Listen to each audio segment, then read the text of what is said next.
তোমার নামে চিঠি আছে। আচ্ছা দিদা, তুমি রোজ এখানে একা একা বসে থাকো কেন?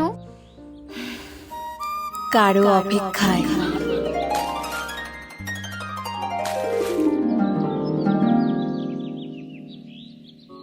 ম্যাডাম কি আমার উপর রেগে আছে?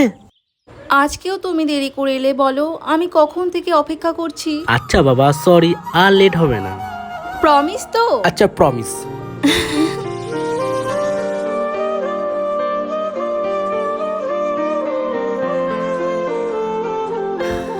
তোর বাবা একটা সম্বন্ধ এনেছে, ছেলে বিদেশে চাকরি করে। তোমাকে তো কতবার বলেছি আমি এখন বিয়ে করতে চাই না, প্লিজ।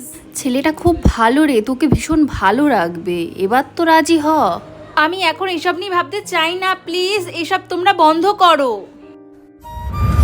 তোমার বাড়িতে কিছু হয়েছে নাকি? কিছু হয়নি।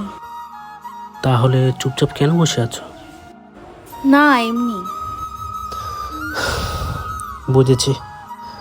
জানো, বাইরে একটা ভালো কাজের অফার পেয়েছি, ভাবছি বাইরে চলে যাবো। তুমি বাইরে চলে যাবে? আরে তুমি ভেবো না, আমি কাজটা পেয়ে গেলে খুব তাড়াতাড়ি এসে তোমার বাবা মার সাথে কথা বলবো।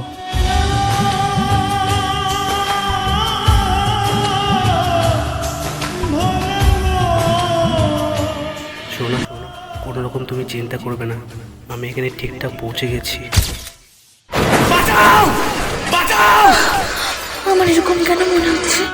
ও ভালো আছে তো? ঠিক আছে তো?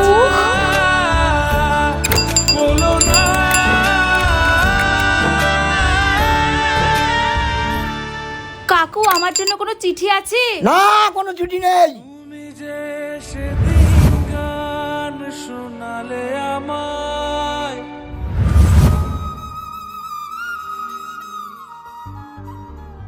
অপেক্ষার অবসান কি কখনো ঘটবে?